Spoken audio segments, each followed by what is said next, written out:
Umeelewa? Vipigo ambavyo Simba amepokea kwa Young Africans takriban mara 4. Hii inakwenda kuwa ya 5. Inakwenda kuwa kama itatokea. Weka sawa au umeshachungulia? Mbona sijamaliza kuuliza swali? Sasa ulichanganya uweka kituo. Hii inakwenda kuwa mechi ya 5 ambao wanakutana. Simba ana mengi ya kuyabadilisha, ikiwemo hiyo record ya 4-5 ubingwa. Haoni kama ni mzigo ambao unamuelemea Fadlu na vijana wake? Hauwezi kuwa mzigo kwangu mimi, kwa sababu hii ni timu ambayo ilijiandaa kucheza na timu zote 15 ambazo zinashika kwenye ligi na wenyewe wakiwa 16. Na hawakujiandaa kucheza dhidi ya hizo timu nyingine tu ambazo wamezifunga. Na kitu kizuri ni kwamba alama moja ambayo Yanga wako mbele dhidi ya Simba ni alama ambayo Simba wanaweza wakaifikia kama wakishinda huo mchezo. Na wamecheza mechi nyingi, wamepata alama nyingi sana, kwa hiyo kuna uwezekano pia kwenye hiyo mechi wakapata alama. Kwa hiyo sioni kwamba labda ni mzigo mkubwa kutokana na historia ambayo ipo.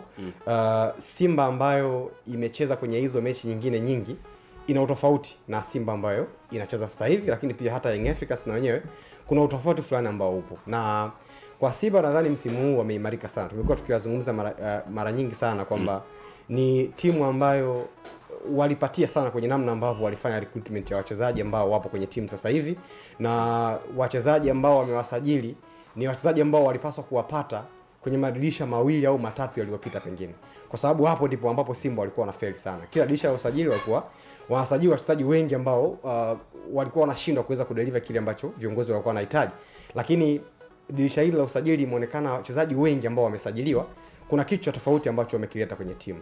Energy ni kubwa sana kwa wachezaji kwenye kupambania pointi 3 kiwanjani. Hamasa imekuwa ni kubwa sana kwa watu kuhitaji kile ambacho kinahitajika, na ndio maana umeona hata kwenye hiyo michuano ya kimataifa eneo ambalo wamefika linaridhisha sana. Simba ikiwa inacheza kiwanjani tofauti sana na ile Simba.